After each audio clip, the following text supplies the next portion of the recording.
Bon, avant de commencer, nous allons d'abord nous incliner et demander la grâce de notre Seigneur Jésus-Christ de nous accompagner, que les anges du ciel soient déployés autour de chacun de nous. Et tout d'abord, je vous salue tous ceux qui nous suivent. Et nous allons donc continuer notre étude sur le message des trois anges. Le message des trois anges. Et nous avons vu le message du premier ange, mais nous allons continuer maintenant le message du deuxième ange et le message du troisième ange qui viendra aussi plus tard. Et avant de commencer, donc, prenons le temps d'abord d'implorer l'assistance de notre Seigneur.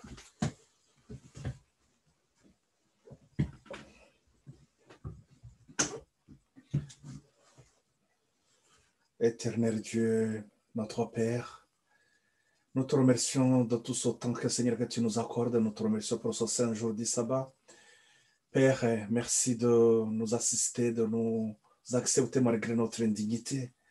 Veille, Seigneur, purifier notre cœur, afin que nous soyons, Seigneur, des vases qui pourront recevoir les bénédictions venant du ciel.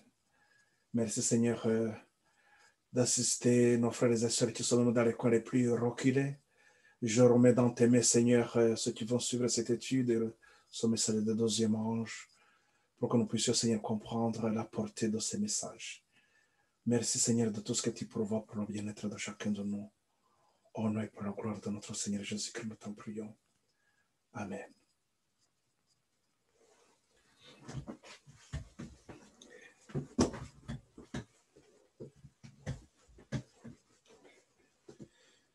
Et donc, comme nous l'avons vu il y a quelques temps, nous avons commencé ce message de deuxième ange. Et j'ai essayé de vous donner, donc, dans la première partie, les lignes qui nous montrent comment ce message du deuxième ange, voilà le message du premier ange, s'inscrit dans la grande ligne, ou bien dans le message, dans la portée du message de l'évangile éternel. Donc, il est question de comprendre comment ce message, ces messages du premier ange, du deuxième ange, que nous avons dans l'Apocalypse 14, ces messages aussi ne sont que une lumière aussi qui vient, mais qui s'inscrit aussi dans la même idée de message de l'évangile éternel, le message du premier ange, comme nous l'avons vu, qui était en rapport avec l'Ancien Testament, et l'Ancien Testament qui donnait un message, un symbole et une image pour tout simplement nous montrer, nous donner une instruction en rapport avec le Messie qu'on attendait depuis le Jardin d'Éden, depuis le Genèse 3.15, ce message qui a été donné depuis le Jardin d'Éden. Donc, ce message, nous avons vu que le message du premier ange se rapporte justement à ce temps d'attente du Messie. Et le Messie, arrivé du Messie, l'œuvre du Christ, qui est en rapport aussi avec le message du deuxième ange. Donc là, nous avons bien compris que lorsque nous parlons du message du deuxième ange, nous comprenons directement l'œuvre du Christ. L'œuvre du Christ que nous avons vu, qui est aussi l'image que nous avons eue, ou bien le modèle que nous avons à travers le sanctuaire. Un message qui a été donné lorsque le peuple d'Israël était dans le désert. Exode 25, au verset 8 et verset 9, lorsque Dieu demande à Moïse de lui faire un sanctuaire pour que Dieu vienne habiter avec eux. Ils vont vivre avec son peuple. Donc, c'est ce temps de deuxième ange, le message du deuxième ange que nous avons dans l'Apocalypse 14, il est en rapport aussi avec l'œuvre du Christ. Rappelons-nous ce que nous avons vu Je crois que je vous ai lu dans la tragédie des siècles. Dans la tragédie des siècles, et nous avons, je vais revoir ça aussi, nous avons vu que, donc comme les messages, l'évangile que nous avons donc depuis le Genèse 3.15, cet évangile, elle est repris à travers les lignes de réforme, et ces lignes de réforme ont tous une similitude. Ils ont des enseignements qui se répercutent aussi dans d'autres lignes de réforme. Donc, lorsque nous lisons dans la tragédie des siècles au chapitre 19, dans ce chapitre 19, nous avons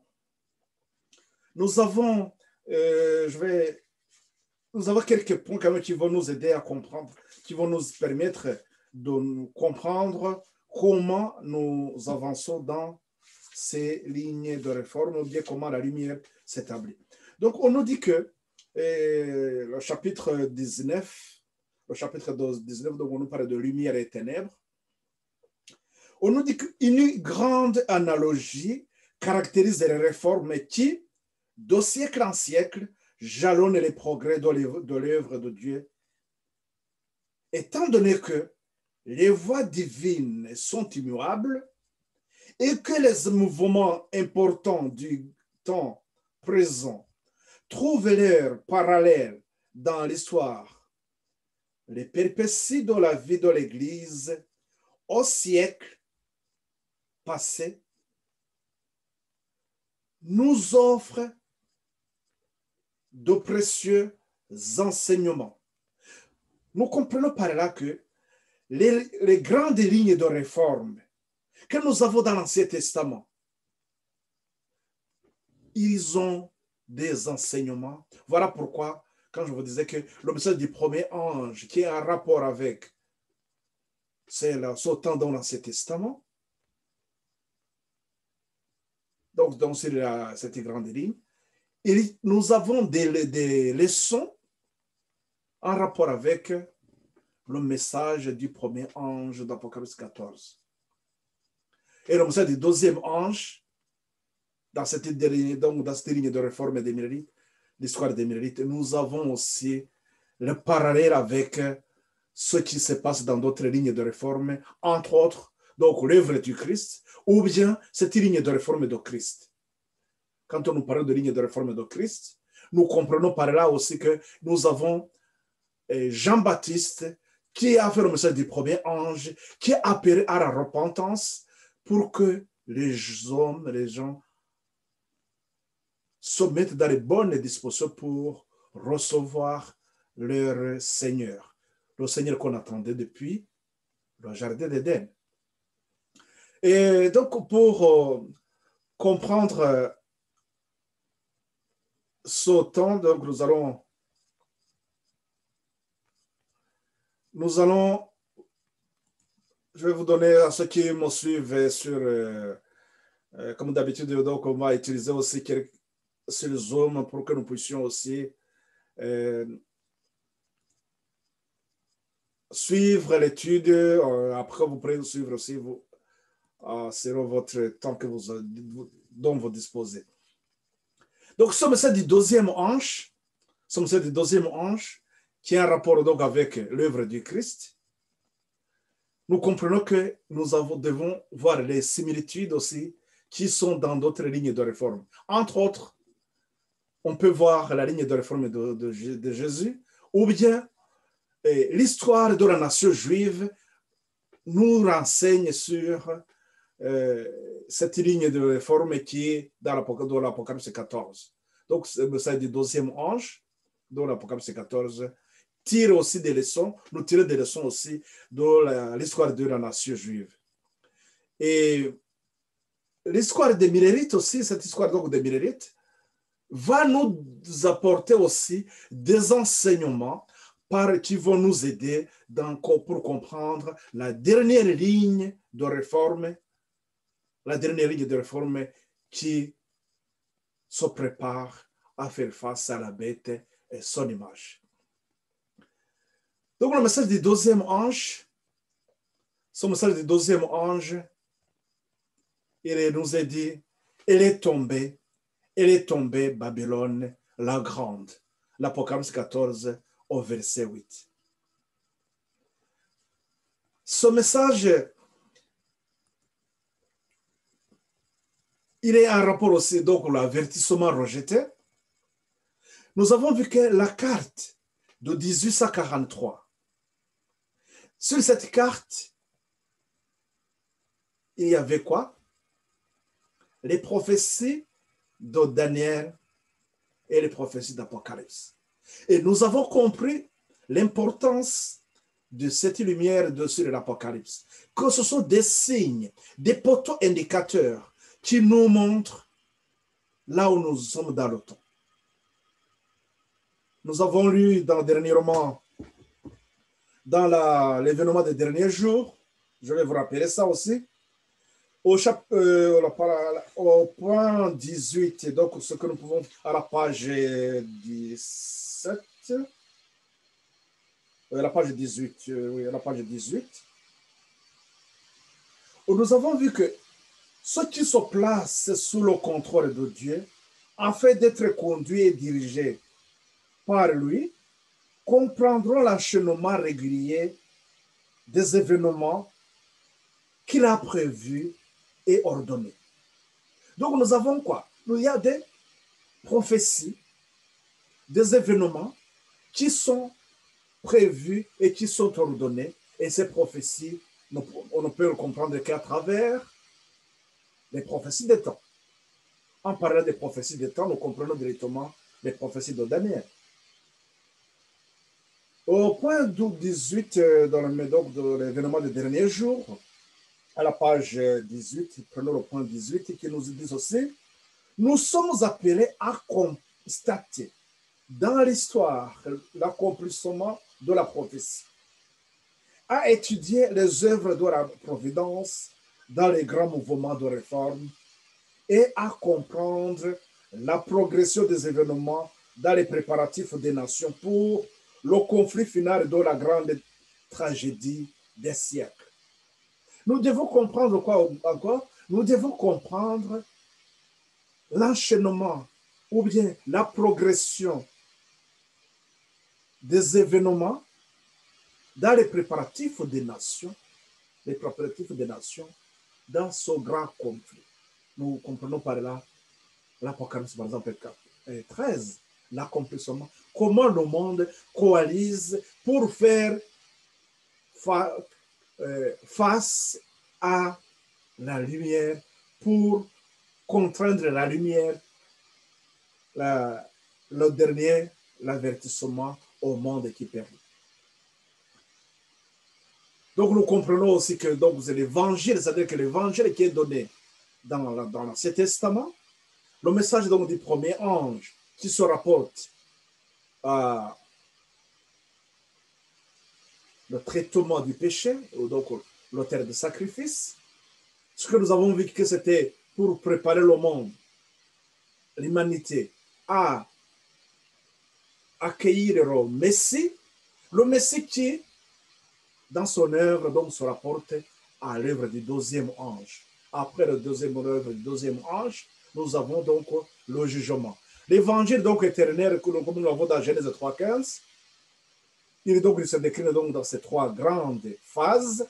Dans ces grandes trois phases, c'est ce que nous avons aussi dans Jean 16, on peut lire de 7 à 11, mais au verset 8, il nous dit que lorsque le Saint-Esprit arrivera, il va nous convaincre du péché et de la justice et du jugement.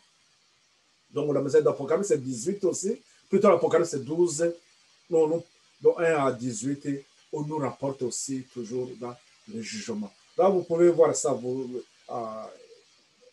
individuellement, vous pouvez prendre le temps d'étudier ça, mais vous comprenez que ce message, il nous rapporte à la fin des temps. Donc, le message du deuxième ange, nous voyons sa place dans cette grande ligne de l'évangile éternel de Genèse 3,15. Donc, c'est ce message du deuxième ange.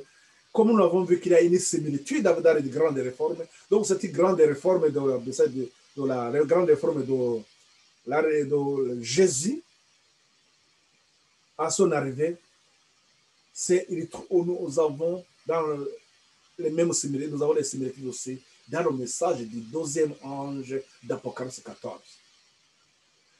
Et ce message du deuxième ange, c'est ce que nous avons, donc l'œuvre du deuxième ange, c'est ce que nous avons vu à travers le sanctuaire. À travers donc le sanctuaire, vous pouvez faire cette étude vous-même dans Lévitique, au chapitre 16, vous pouvez voir cette étude. Ou tout comme aussi, vous pouvez faire le lien avec aussi Exode donc 25. Et pour comprendre le tabernacle que Dieu voulait demander à Moïse, parce que Dieu voulait habiter au milieu d'eux. Pourquoi il devrait habiter au milieu d'eux? Pour les ramener dans ce temps de rafraîchissement, comme nous l'avons dans Actes, lorsque Pierre, Acte 3, 19, c'est là où nous voyons ce message aussi, qu'il a appelé à repentance. Acte 3, 19, lisons ça ensemble. À travers ça, donc, nous voyons que ce sont les mêmes messages aussi qui se répètent, donc le message les trois grandes vérités salutaires, un message qui nous appelle à la repentance et à la justice et au jugement. Donc, le message du premier ange, le message du deuxième ange et le message du troisième ange. Donc, Acte, au chapitre 3, nous lisons ceci. Et Pierre, et je profite de ce moment aussi pour demander les excuses parce qu'il m'arrive de... En parlant, je me trompe, il m'arrive de me tromper. Au lieu de parler de Pierre, je parle de Paul parce qu'il y a une étude là où au lieu de vous dire que c'était Pierre, j'ai dit que c'était Paul. C'était une erreur tout simplement. Le fait qu'il y a beaucoup de choses, ça peut arriver. Veuillez m'excuser sur ça.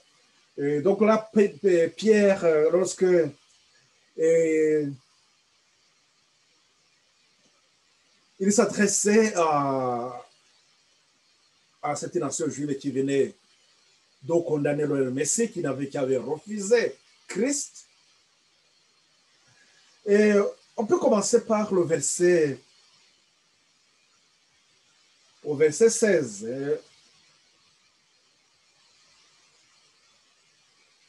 Il s'agit donc de la prédication des apôtres,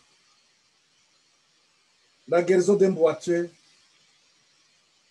au temple, lorsque Pierre et Jean, ils montaient au temple, ils venaient de recevoir le Saint-Esprit. Et c'est à ce moment-là que Pierre, qui ne pouvait pas témoigner du Christ, il venait de quoi? Il venait de recevoir la puissance du Saint-Esprit. Et je ne vais pas lire tout le passage. Donc là, nous comprenons qu'il va faire un discours. Les gens sont étonnés de voir que le boiteux, il est guéri, alors qu'ils avaient empêché de parler au nom de Jésus, celui-là qu'on avait crucifié. Et voilà, Paul, il va leur dire, je vais commencer au verset 16. C'est par la foi à son nom que son nom a raffermi celui que vous voyez et connaissez. C'est la foi en lui qui a donné à cet homme cette entière guérison en présence de vous tous. Et maintenant, frères, je sais que vous avez agi par ignorance, ainsi que vos chefs, mais Dieu a accompli de la sorte ce qu'il avait annoncé d'avance par la bouche de tous les prophètes que son Christ devant souffrir. Après, il va le dire au verset 19, repentez-vous donc et convertissez-vous pour que vos péchés soient effacés. Donc, c'est un appel au message pour le message du premier ange, afin que le temps de rafraîchissement viennent de la part du Seigneur. Nous comprenons que après la repentance, après ce message du premier ange, ce message par lequel on développe aussi la foi à un rédempteur qui devrait arriver, bien la foi en Christ, celui-là qui va faire quoi? Qui va donner la vie, ou bien un temps de rafraîchissement. C'est ce que nous appelons aussi ce temps de la justice du Christ, qui va conduire les gens dans la voie de la sanctification. Après ce temps, il y a donc la sélection, il y a le jugement pour le grand céleste. Voilà donc comment ce message du deuxième ange aussi s'inscrit dans cette étude donc de l'œuvre du Christ. Ce que à travers leur sanctuaire. Donc, ce message du deuxième ange, il est en rapport avec ce qui se faisait dans le lieu saint. Nous aurons l'occasion d'y revenir, puisque cette deuxième étape, elle est salutaire, elle a une grande impact, elle a un grand impact sur nous. Nous devons, si nous ratons la compréhension de message du deuxième ange, on ne pourra pas continuer. Donc, maintenant, après, nous aurons à faire le lien avec le devoir. La Babylone est tombée. Pourquoi Babylone est tombée? Pourquoi ce message de Babylone est tombé vient, qu'est-ce qu'elle vient faire dans cette deuxième étape? Donc, c'est à travers ce qui se fait dans le yes que nous pourrons comprendre réellement la portée de ce message. Nous y reviendrons, puisque ce message du deuxième ange nous allons le faire en plusieurs séries, mais nous pouvons comprendre plus tard. Là, je suis en train toujours de vous donner l'introduction, le contexte, ou bien comment on inscrit ce message de trois anges. Donc, comme vous le voyez aussi, donc, le message d'Apocalypse 14, nous avons vu que c'est la dernière portion de l'évangile, ou bien la dernière ligne de réforme, la dernière lumière que Dieu donne à son peuple. Comme nous l'avons vu donc, une ligne de réforme a une similitude. Donc, c'est-à-dire que dans l'Apocalypse 14, nous avons vu le message du premier ange qui commence donc à ce qu'on appelle le temps de la fin. Et ce message, c'était la fin de 1260, ce temps de ténèbres que nous avons dans Daniel 7, 25. Le temps que la petite corne avait eu pour s'aimer les ténèbres, continuer à persécuter le peuple de Dieu et aussi maintenir les gens dans les ténèbres. Donc, c'était le moment où la lumière donc allait luire sur son peuple. Et nous avons vu que le message du premier ange, il va préparer le peuple à recevoir quoi? Le message du deuxième ange. Ce message du deuxième ange qui parle de quoi? Babylone est tombée. Babylone est tombée. Et dans le message du troisième ange, après cet avertissement rapport avec Babylone, c'est là où on va nous parler on va nous mettre en garde contre la bête et son image. La bête d'Apocalypse 13, que nous aurons voir dans le message du troisième ange. Remarquez comme nous que c'est quand est-ce que ça va arriver? C'est après ce temps de préparation. Si nous revoyons bien une ligne de réponse, c'est après ce temps de préparation, la préparation qui se fait avec le message du premier et du deuxième ange. C'est-à-dire ce temps de repentance et un temps de rafraîchissement, de croissance. Et dans le message du deuxième ange, d'autres temps, c'était un temps de croissance, un temps aussi de maturation. Là, je le dis pour qu'on puisse comprendre, lorsque nous appliquons le modèle de l'agriculture, donc il faut que la plante pousse, donc il y a la croissance, il va porter les fruits, et ces fruits aussi vont arriver à maturité, pour qu'après, il y ait quoi? Il y ait la sélection, ou bien qu'il y ait ce jugement. Donc, on va juger, on va trier, on va voir ce qui mérite d'être mis dans le grenier céleste. Donc, c'est le message des trois anges. Comme je vous invite toujours, je vous invite de voir dans le message, j'ai choisi volume 2, le chapitre 12, au chapitre 12, il nous donne beaucoup plus de détails sur ce. Donc, je n'aurai pas le temps encore de revenir, d'aller beaucoup plus en détail, mais vous-même, essayez, prenez ce temps aussi d'étudier vous-même, pour vous-même. Moi, je ne fais que vous donner seulement des grandes lignes et vous orienter, mais la grande tâche revient, vous incombe. Nous avons vu donc l'histoire des Millérites. Pourquoi nous étudions l'histoire des Millérites? Cette histoire des Millérites va nous permettre de comprendre aussi, excusez,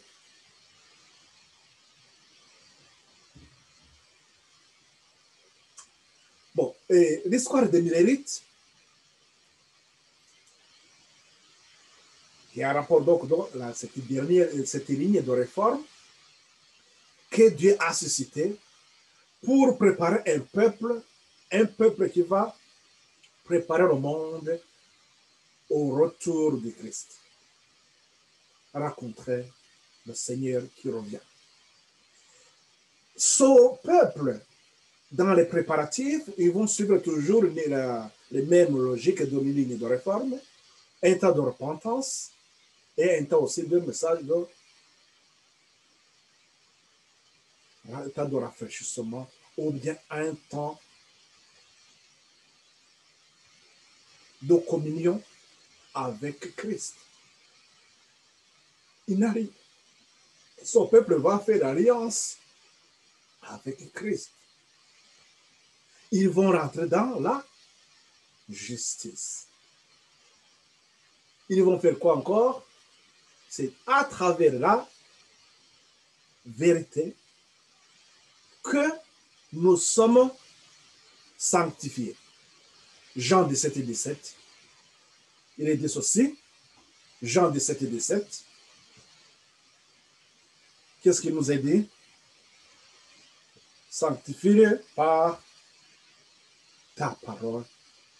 Ta parole est la vérité. Lisons ce texte pour que je ne paraphrase pas. Jean 17 et 17, il est dit ceci. Jean 17 et 17, il nous a dit ceci. Vous voyez que c'est lors de l'intercession auprès du Père. Jésus, il intercède auprès du Père. Donc, c'était un message il dit ceci au verset 17. Sanctifie-les par ta vérité. Ta parole est la vérité. La sanctification ne peut se faire que dans la vérité. Là, nous comprenons aussi que la sanctification ne peut pas se faire dans les faux enseignements. La sanctification ne peut se faire dans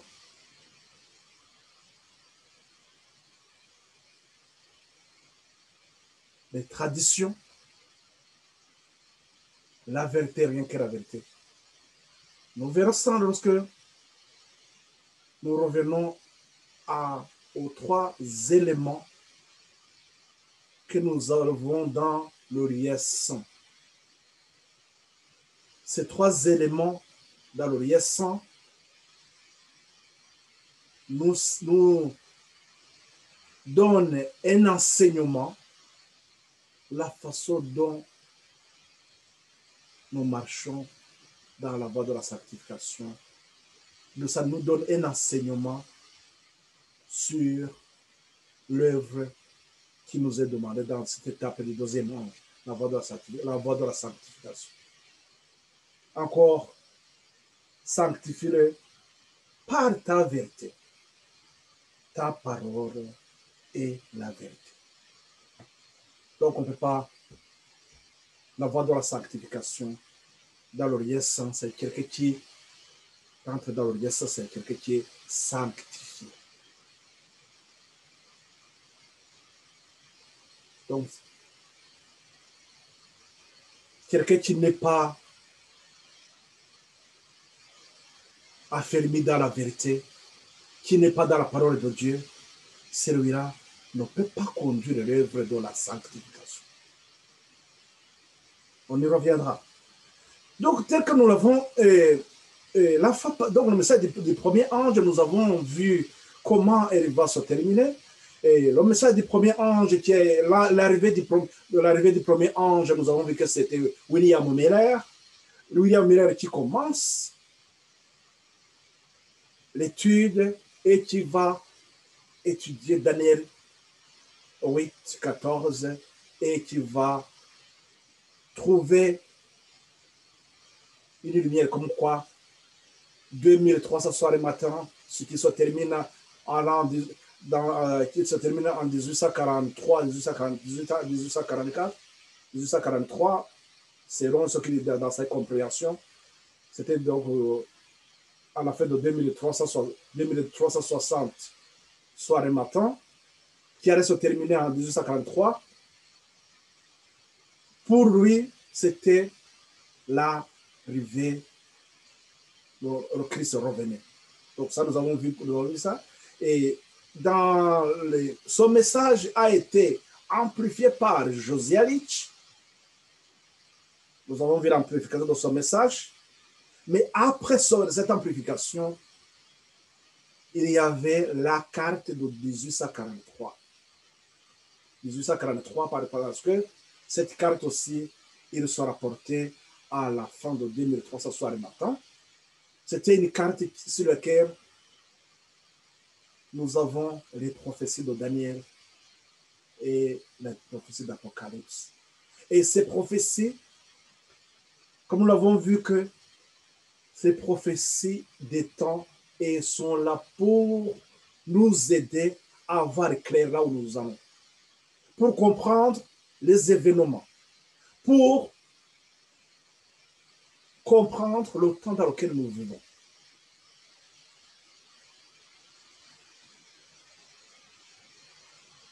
Je voudrais, par là, vous dire tout simplement qu'il y a quelque chose qui devrait nous interpeller. Notre vie ici sur terre, nous ne vivons pas comme des animaux. Nous devons comprendre là où nous allons. Nous devons comprendre le temps dans lequel nous vivons. Et c'est pour ça que les prophéties, les signes des temps sont importants parce que ça nous permet d'inscrire l'évangile dans le temps. Donc, l'évangile qui est donné dans Genèse 3,15, nous rappelons que nous avons que c'est un message prophétique qui s'inscrit dans le temps. Donc, pour le comprendre, il faut que nous aussi nous inscrivons dans le temps, comprendre les événements qui accompagnent le message de l'évangile, la grâce, et comprendre à quel moment la fin du temps de grâce arrive. Donc cette carte de 1843, nous avons vu qu'elle a créé une opposition à partir de ce moment. Donc, ça allait faire quoi? Il y a ceux qui acceptaient d'aller continuer avec Christ, les autres refusaient la lumière, ils restaient dans les ténèbres. Mais ceux qui acceptent ce message, ils vont continuer avec le message du deuxième ange. Ce message, donc, c'est là où nous nous sommes arrêtés. Et vous comprenez très bien tout simplement que la fin donc, de cette ligne de réforme, c'est que nous allons avoir beaucoup plus de lumière sur le sanctuaire, l'œuvre qui nous rapporte sur l'œuvre du deuxième ange, l'œuvre donc du Christ. Et ils vont nous rapporter sur le jugement, le message du troisième ange. Et nous aurons la lumière aussi sur le sabbat qui constitue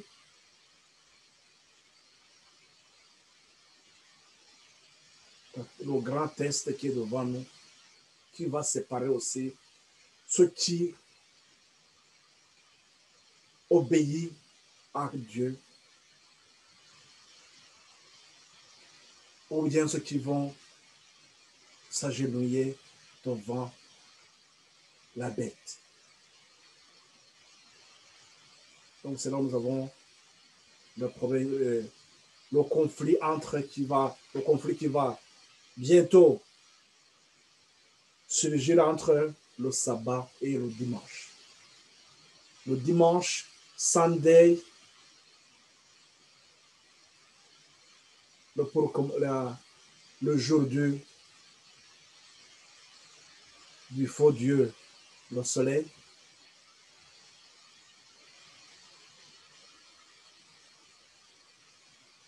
Que Satan utilise pour que le monde vienne pour se prosterner devant lui. Nous avons vu comment il s'est arrivé cette histoire de cette apostasie qui est arrivée au IVe siècle et qui va avec aussi l'apostasie comme on avait été prédit par Daniel 600 ans avant Jésus-Christ. Voilà, nous comprenons là où nous allons. Donc voilà que cette prophétie, donc cette étude donc, de message des premiers anges, deuxième ange, nous prépare à faire face à cette crise que les nations est en train de préparer pour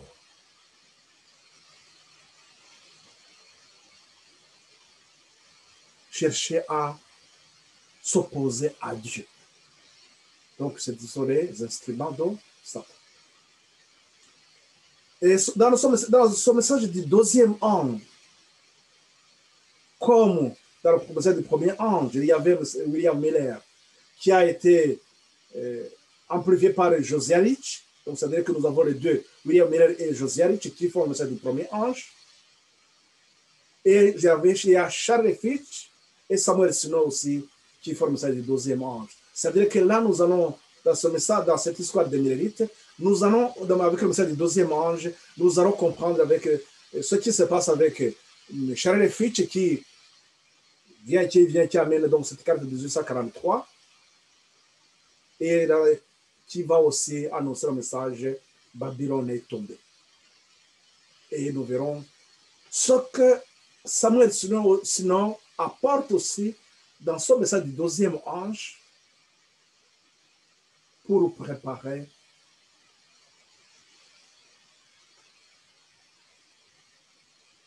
l'arrivée du troisième ange.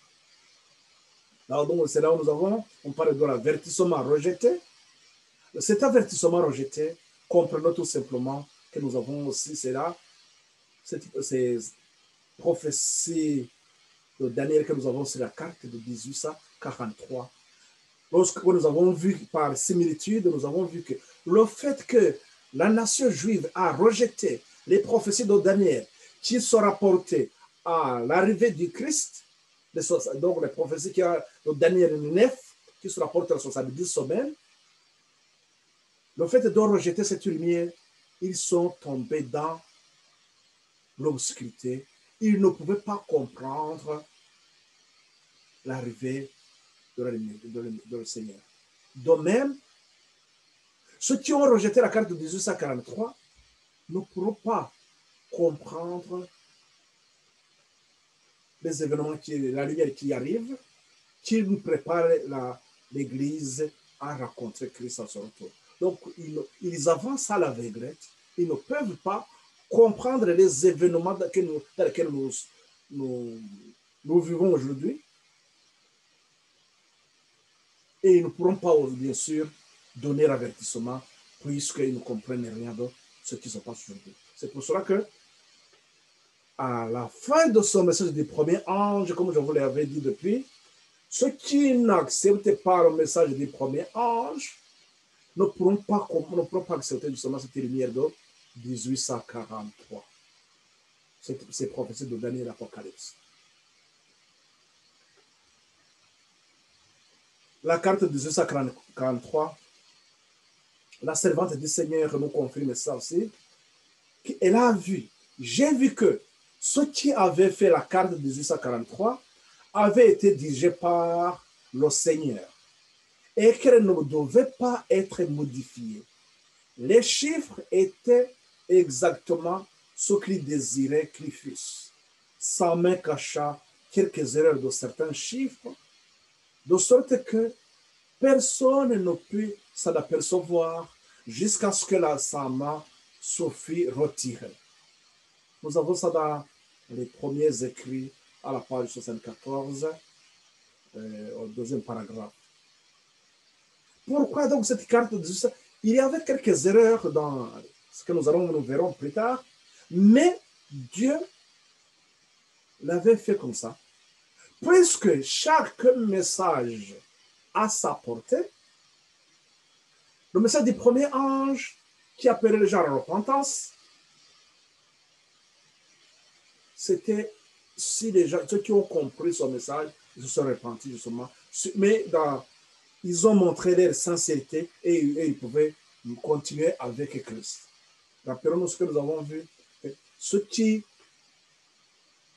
Le message que Dieu adresse à l'église de Sardes, ceux qui n'avaient pas souillé leurs habits, cela pourrait continuer avec Christ.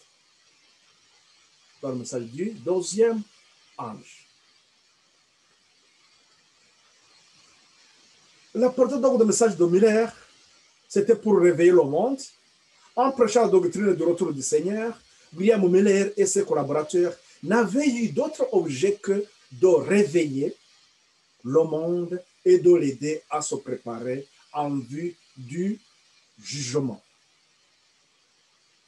Et leur seul but, en rappelant la vérité et la véritable espérance de l'Église à ceux qui professaient la piété, avait été de les amener à une vie chrétienne plus réelle et de convaincre les inconvertis du devoir de se repentir et de se donner à Dieu sans retard.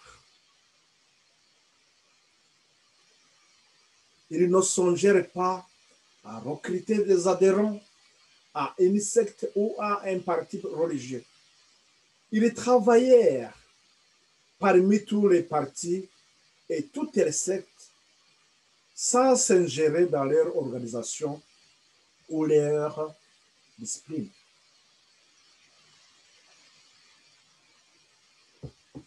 Et par ailleurs, là nous comprenons quand même que même aussi Miller se pensait qu'il ne pouvait pas y avoir qu'il n'a pas à chercher à créer la dissension, mais nous savons que lorsque la vérité arrive, la vérité, c'est la vérité qui crée la dissension.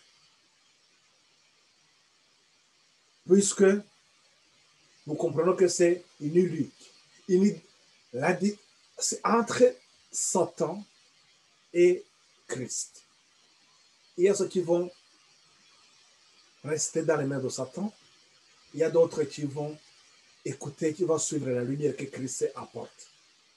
Sans doute, ça devait créer une dissension. Vous pouvez lire ça dans la tragédie des siècles, la page 405. Donc, dans le chapitre avertissement rejeté. Et donc, dans ces objectifs aussi, c'était de convertir les âmes à Dieu et avertir le monde d'un jugement imminent. C'était ça son objectif. Lui seulement, il pensait que les gens pouvaient accepter. Dans tous mes travaux des millénaires, je n'ai jamais songé à établir une confession indépendante des églises existantes ou à favoriser l'une ou au détriment de l'autre. Je désirais faire du bien à toutes. Je supposais que tous les chrétiens se réjouiraient à la perspective du retour de Christ et croyant que ceux qui ne partageaient pas mes vues ne témoignèrent aucune inimitié à ceux qui les adoptèrent. Je n'avais jamais envisagé la nécessité de réunions séparées. Mais lui, c'est comme ça dans sa vision. C'est comme si, pour lui, tout le monde allait accepter son message. Mais, rappelons-nous ce que nous avons vu, le message que Dieu adresse à Sardes, il y a parmi eux ceux qui n'ont pas souillé, ce sera qui vont marcher avec Christ. Mais il y a d'autres ceux qui ont souillé les habits, qui vont rester là. Il devrait y avoir sans doute une séparation. Même si dans son unique but était de convertir des âmes à Dieu, d'avertir le monde d'un jugement imminent et d'amener ses semblables à se préparer en vue de leur rencontre avec le Sauveur. La majorité de ceux qui sont convertis grâce à ces travaux est entré dans diverses églises. Ils étaient dans diverses églises. Dans diverses églises, lorsque nous sommes du premier ange, comprenons que ce objet du premier ange, il fait quoi? Il appelle ceux qui vont à la repentance. Ceux qui acceptent la repentance, bien sûr, il va y avoir une dissension. C'est ce que nous comprenons. Donc, nous-mêmes, on avait compris qu'il y a deux chemins distincts. Un chemin éclairé par Christ. Il y a un autre aussi qui continue dans l'égarement, dans les ténèbres, comme ça a été le cas de Caïn. Donc, la séparation s'avère nécessaire. Comme l'œuvre de Miller tendait à édifier les églises, elle fut un moment envisagé avec faveur, bien sûr, au début. Mais les pasteurs et conducteurs religieux se prononcèrent contre la doctrine adventiste et pour que cette question cesse d'être agitée, ils ne se contentèrent pas de manifester leur opposition du haut de la chair, mais ils contestèrent à leurs oreilles le droit d'aller entendre des prédications et même de parler de leurs convictions dans les réunions d'édification. Qu'est-ce qu'ils vont faire? Ils ne vont pas seulement, ils vont s'ériger contre quoi? C'est toujours le 740 de 1843.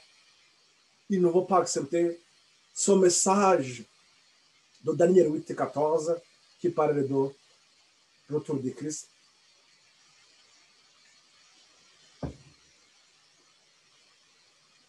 Ils n'acceptent pas son message.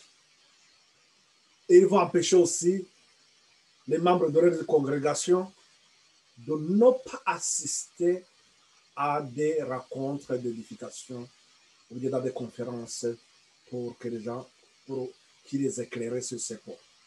Je pense que comme l'histoire se répète, essayez de voir aussi, même aujourd'hui, cela ne se fait pas là où nous sommes dans nos coins, dans nos régions. Et les croyants se trouvèrent ainsi dans une situation des plus embarrassantes. Ils ne tenaient pas à se séparer de leurs églises ecclésiastiques. Mais quand ils virent qu'on imposait le silence au témoignage de la parole de Dieu et qu'on leur déniait le droit d'étudier les prophéties, ils jugèrent que leur fidélité envers Dieu leur interdisait de se soumettre. Ils jugèrent que leur fidélité envers Dieu leur interdisait de se soumettre. Ne pouvant plus considérer comme Église du Christ, comme colonne et appui de la vérité, une assemblée qui supprimait la libre témoignage de la parole de Dieu, ils s'estimèrent autorisés à se séparer de leurs anciens frères. En conséquence, dans le courant de l'été 1844, 50 000 personnes environ se retirèrent de diverses confessions des États-Unis. Donc, dans ces études, avec ce travail que Miller et Josiah Rich venaient de faire avec et leurs collaborateurs, et que les agents de l'ennemi et les agents de Satan refusent continuer à maintenir les gens dans l'obscurité, mais il y avait ceux qui avaient accepté le message du premier ange. Ils jugèrent bon de se séparer de leurs anciens frères qui refusaient. Mais nous avons vu qu'ils ne se tenaient pas à se séparer de leurs églises qu'ils aimaient. Mais ils ont compris que ils jugèrent que leur fidélité envers Dieu leur interdisait de se soumettre. Parce qu'ils devraient aller dans le message du deuxième ange, ils devraient marcher dans la vérité. Jean 17 et 17, sanctifie par ta vérité.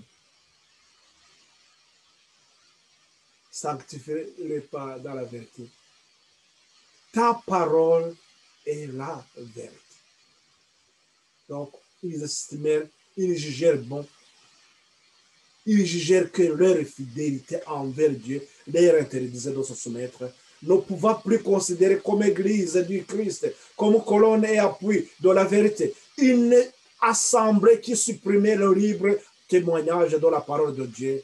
Ils estimèrent autorisés à se séparer de leurs anciens frères. Nous voyons aussi, je crois que je vous avais parlé de ça aussi, qu'en Acte 19, lorsque Paul était, c'est Acte 19, lorsqu'il était, ça doit être à Éphèse, si je me rappelle bien, donc je vais vous dire ça, lui aussi, il a vu qu'il ne pouvait faire autrement que séparer le groupe qui écoutait, il est séparé de ceux qui refusaient la lumière. Donc, c'était un enseignement donc, à Éphèse. Nous avons Acte 18, 19, à partir du verset 8.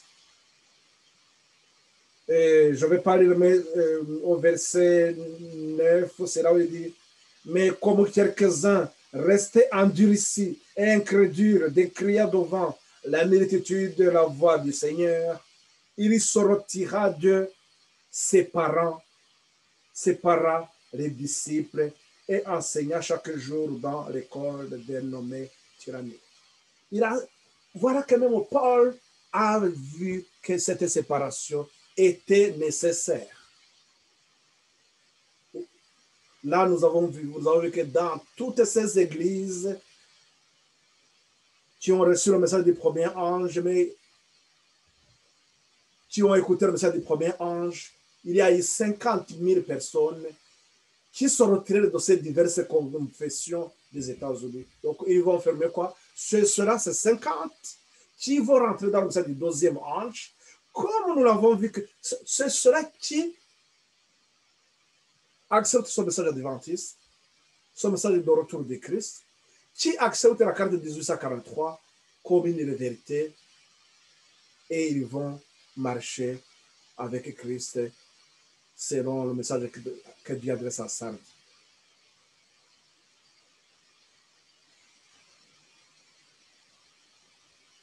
Mais ceux qui refusent de continuer avec Christ, il est fait impossible d'être éclairés par le message du second ange. Les églises ayant rejeté le message du premier ange, elles refusèrent d'accepter la lumière céleste et perdirent la faveur de Dieu.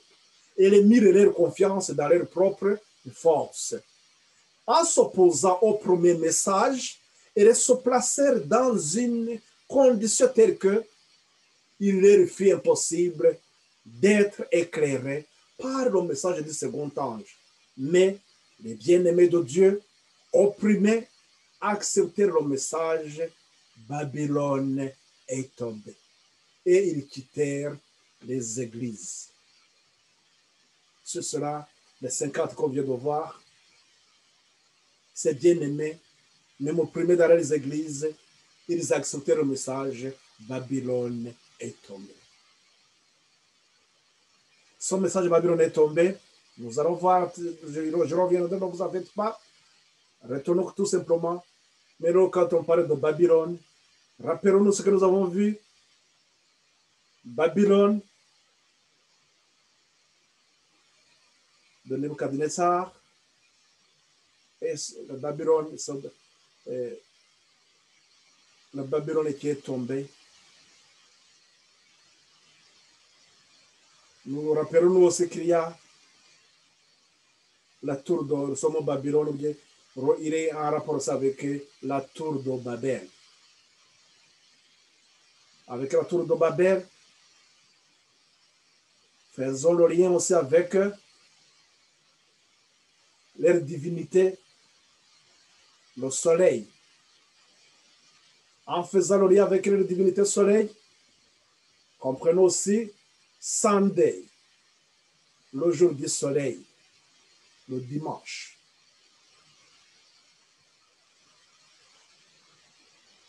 Sunday, le jour du soleil, la divinité soleil, une divinité des Babyloniens. La même Babylone de Nebuchadnezzar, cette Babylone qui est tombée dans sa chute. Dans Daniel 5, on y reviendra, on verra le lien qui est comment on pourra faire le lien. Rappelez-vous quand nous avons abordé Daniel, et plutôt la déportation à Babylone, je vous avais laissé quelques éléments que nous devons garder à l'esprit parce que nous comprendrons plus tard comment l'histoire se répète, comment les enseignements qui sont donnés en image, comment ces enseignements sont actualisés dans le spirituel.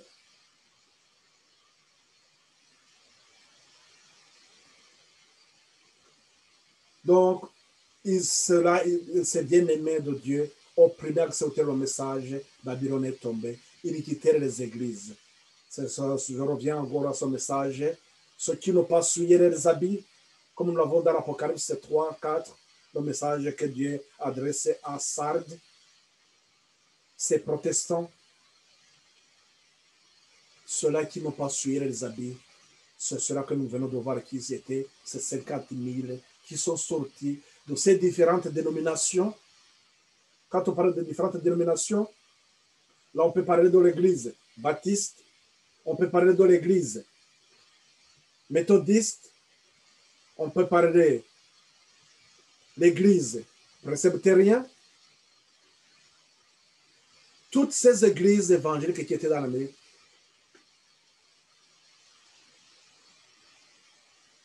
il y avait des âmes qui ont accepté le message du premier ange. Et ceux-là, ceux qui sont sortis de là, nous venons de voir, on venait de nous dire qu'ils étaient combien? 50 000. C'est ceux-là qui n'ont pas souillé les habits. C'est ceux-là qui vont marcher avec Christ. Donc, si nous voyons bien, nous voyons que ce message d'Apocalypse 14, comme c'est le deuxième ange, devrait arriver donc après cette carte de 1843. Cette carte de 1843, comme nous l'avons vu, il a créé une opposition au message du premier ange. Dans cette carte, la carte que nous l'avons vue, la carte qui provoque, nous avons fait cette étude, mais rappelons-nous que l'arrivée du premier ange, qui arrive en 1798, en 1833, donc c'est à ce moment-là que le message il est annoncé. Et ce message est amplifié le 11 août en 1844. Donc, c'est l'étude que José Richard fait. Donc, je ne reviens pas. Vous vous rappelez de ce que nous avons vu dans l'amplification du message du premier ange. Vous pouvez revoir cette étude, comment José Richard a étudié l'Apocalypse 9, 15, et il a vu l'accomplissement. La chute de l'Empire ottoman, que c'était donc une façon d'amplifier ce message du premier ange. Donc, après, nous avons donc le reflet de ce message, la lumière qui est sur la porte à cette carte de 1843, qui a été fait par Charles Fitch, c'est qui Charles Fitch? Charles Fitch,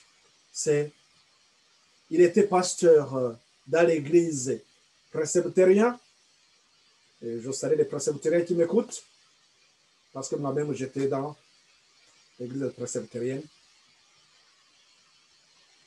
Charles Fitch, il était pasteur, mais c'est lui qui annonce, dans l'église presbytérienne, c'est lui qui a annoncé son message, Babylone est tombée. C'est lui qui a fait cette carte de 1843.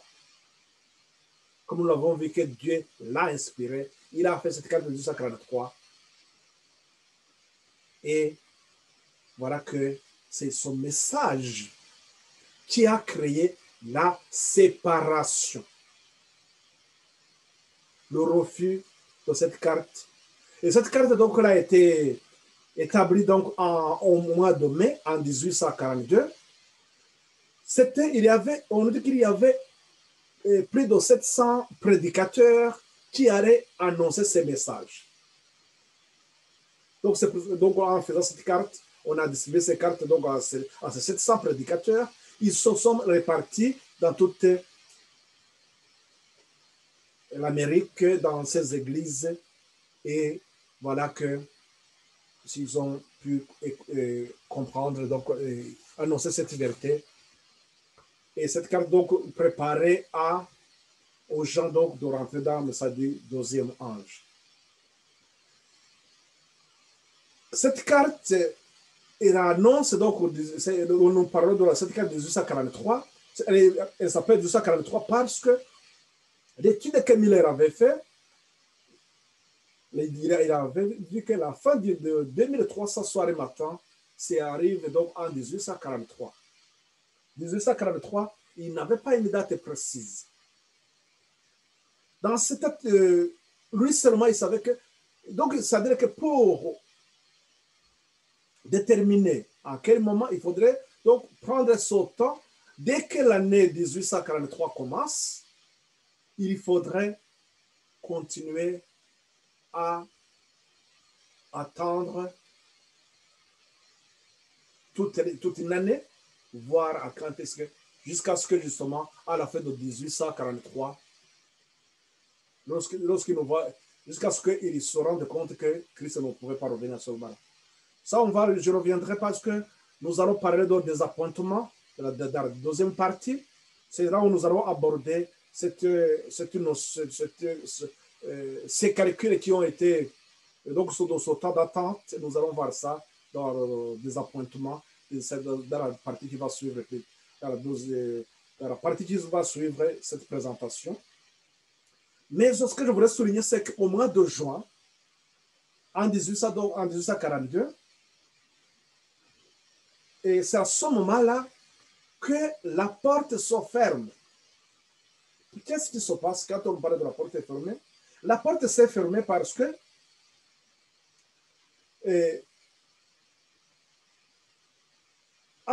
donc quand la porte se ferme, donc c'est ça, l'arrivée du deuxième ange. Je voudrais que vous compreniez ceci. L'arrivée du premier ange, c'était en 1798, le temps de la fin, comme nous l'avons vu. Mais ce n'est pas à cette date-là que le message du premier ange est annoncé. Nous avons vu que le message du premier ange est annoncé en quelle année? En 1833. Donc, c'est ce moment-là que le message est annoncé. Donc, je peux vous dire tout simplement que nous devons faire la différence entre l'arrivée de l'ange et le message du deuxième ange. L'arrivée de l'ange et le message de l'ange. Donc, l'arrivée du deuxième ange, ici, nous l'avons en juin 1842, lorsque ces églises ferment leurs portes. Qu'est-ce que s'est-il passé? Parce qu'en 1842, les églises protestantes vont fermer leurs portes et le second ange arrive. Remarquez, cette citation, donc nous avons une citation dans Testimonies, volume 1, à la page 21, il nous est dit que en juin 1842, William Miller donna son deuxième cours de conférence dans l'église Casco Street à Portland, dans l'État de Maine. Et à quelques exceptions près, des différentes dénominations fermèrent les portes de leurs églises. Ils ont fermé donc leurs portes. Rappelons-nous que c'était en 1833, lorsque Miller a eu la lettre de créance, lorsque ces églises ont ouvert leurs portes, et nous avons vu qu'il y avait aussi, il y a eu un signe aussi, des étoiles sont tombées. C'était un signe que Dieu avait fait pour approuver son message de Miller. Mais voilà, qu'est-ce qu'ils vont faire ici? Ils vont fermer la porte. En juin 1843, plutôt 42, c'est lorsque justement ils commençaient à utiliser cette carte de 1843 plutôt, qui a été faite au mois de mai. La carte a été faite au mois de mai 1842 et au mois de juin 1842. Un mois plus tard, donc, comme ils vont commencer à utiliser ces cartes-là, ils vont fermer les portes.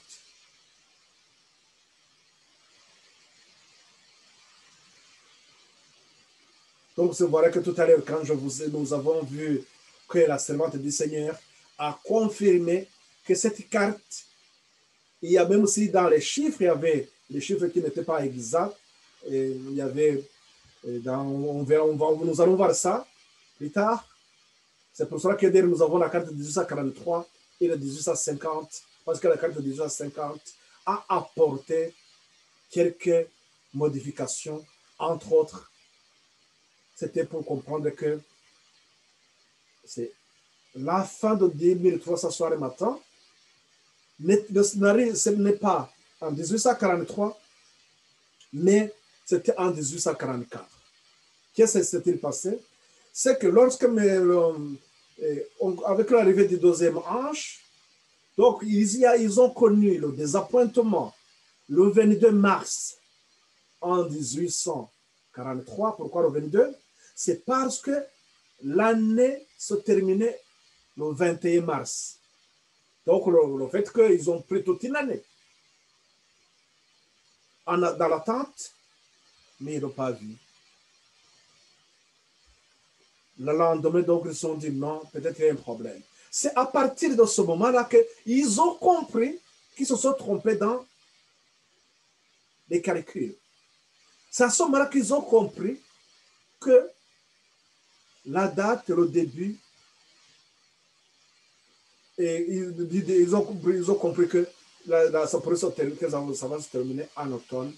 Et là, ils ont, avec Samuel Sinon, que nous allons voir plus tard, dans la purification du message du deuxième ange, il a compris aussi la notion du premier jour, du premier mois, et il a compris le 10e jour du 7e mois, le temps de la purification du sanctuaire.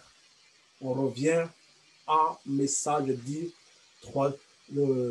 grand prêtre, l'œuvre du grand prêtre dans le lieu très saint. La purification. Donc, ils ont compris, c'est à ce moment qu'il a compris que ce jour-là était le 10e jour du 7e mois. C'est comme ça qu'ils ont revu les chiffres. Ils se sont dit, ah bon, donc, voilà qu'on se trompait quelque part. C'est à ce moment-là qu'ils ont compris que la date allait se terminer en 1844. Bon, on y reviendra. Donc là, je devrais tout simplement vous donner dans quelques lignes sur ce tableau. Donc, remarquez que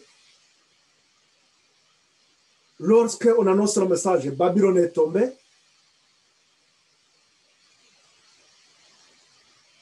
donc à partir du 19 avril 1844, ils ont compris. Donc c'était ce qu'ils se sont trompés, ce qu'ils avaient, c'est à ce moment-là que le message Babylone est tombée et est devenu, donc son message est devenu effectif. Son message a parcouru son temps et son message est suivi par le message de cri de minuit. Voici l'époux, allez à sa rencontre. Un message donc qui devient dans la deuxième phase du message du deuxième ange. Donc, dans le message du deuxième ange, nous aurons à comprendre deux phases, un temps de croissance et après un temps de maturation. C'est-à-dire que la croissance, après, il faut qu'il y ait les fruits et après, la sélection des fruits. Parce que le message du troisième ange, son rôle, c'était de sélectionner. Ou bien, si vous vous rappelez bien ce que nous avons vu, une ligne de réforme se termine, bien sûr, avec le message du deuxième ange. Donc, c'est-à-dire qu'à la fin du message du deuxième ange, on a atteint le niveau espéré. Ceux qui ont atteint ce niveau-là, ils sont sélectionnés ils deviennent donc les porte-lumière, ils peuvent faire l'œuvre, donc ils viennent de terminer la préparation qui se fait donc à travers une ligne de réforme. Voilà, mes frères et sœurs, on arrête cette partie ici et on verra dans la deuxième dans la suite de ce message du deuxième ange, nous verrons donc ce premier désappointement, ou bien ce qu'on appelle aussi le temps d'attente, qui arrive en 1843, le 22 mars. Rappelons-nous que nous sommes en train de voir quoi? L'histoire des Mérérites. Et cette histoire des Mérérites, il a une similitude avec l'histoire d'autres lignes de réforme, entre autres la ligne de réforme de Christ. Nous allons en tirer des leçons aussi, nous qui sommes dans la dernière ligne de réforme d'Apocalypse 18. On reviendra. Que le Seigneur continue à nous accompagner.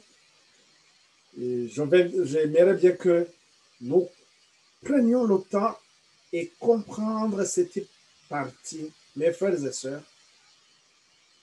Si nous ratons un pas dans la compréhension, nous aurons du mal justement à comprendre la dernière ligne de réforme. C'était la dernière ligne de réforme des 144 000 qui vont faire face à la bête, cette église triomphante. Cette église dans laquelle je souhaite à chacun de vous de faire partie. Puisque Christ revient, les signes, les poteaux indicateurs sont là. Terminons par ces paroles-là de Romains au chapitre 13. Il nous a dit ceci. Paul, donc, il dit que lui, il voyait que le temps est proche. Mais je vous dis que lorsqu'il disait que le temps est proche à son époque, je dirais que c'est donc avant les années 65. Oui, il n'avait pas encore eu la lumière sur l'Apocalypse. Il n'avait pas compris ce qu'allait faire la bête et son image. Et donc, vous savez qu'il n'avait pas aucune lumière sur l'Apocalypse 13. Mais nous avons l'Apocalypse 13. Et nous avons maintenant la lumière sur le message de ces trois anges. Le message du troisième ange qui nous ramène donc dans ce dernier combat. Ce combat que les nations se préparent pour chercher à anéantir l'œuvre de Dieu. Mais nous savons que la victoire est du côté de Christ. Voilà ce que disait Paul. Cela importe d'autant plus que vous savez en quel temps nous sommes. C'est l'heure de vous réveiller. En fait, c'est l'heure de vous réveiller, enfants, du sommeil. Car maintenant, le salut est plus près de nous que lorsque nous avons cru. La nuit est avancée, le jour approche, dépouillons-nous donc des œuvres des ténèbres et revêtons-nous des armées de la lumière. Marchons honnêtement, comme en plein jour, loin des orgies et des ivrogneries, de luxure et de débauche, des querelles et des jalousies. Mais revêtez-vous du Seigneur Jésus-Christ et n'ayez pas soin de la chair pour satisfaire la convoitise. Revêtons-nous du Christ. L'habit de justice, l'œuvre du deuxième ange. Que le Seigneur vous soutienne. Priez pour vous, pour moi. Moi aussi, je prie pour vous. Prions. Luc 21, au verset 36, il nous demande de veiller et prier sans cesse parce que le temps qui est devant nous demande, exige une foi beaucoup plus grande, une foi beaucoup plus ferme. Nous allons prier. Nous terminons par la prière pour remercier notre Seigneur.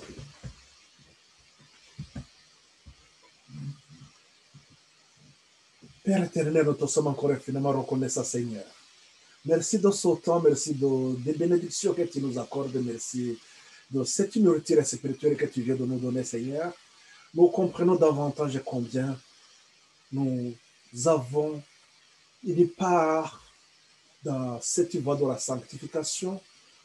Nous devons, Seigneur, nous appuyer sur la victoire, ta victoire, et que chacun de nous, Seigneur,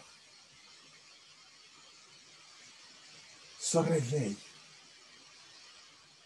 saisisse la main que tu nous tends, Seigneur, pour nous conduire dans cette voie de la sanctification. Merci, Seigneur, de soutenir, de fortifier, d'affermir la foi de nos frères et sœurs qui sont dans les coins les plus reculés, afin qu'eux aussi puissent participer à cette œuvre de fin des temps d'avertir le monde. Merci, Seigneur, de tout ce que tu provoques pour le bien-être de chacun de nous. Honneur et pour la gloire de notre Seigneur, que nous t'en prions, Père. Amen.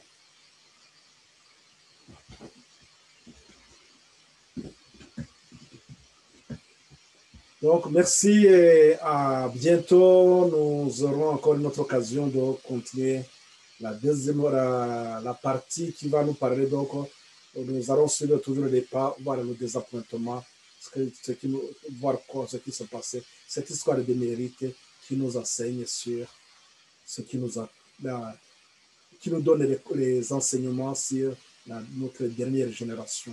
La dernière génération qui a rapport avec l'Apocalypse 18.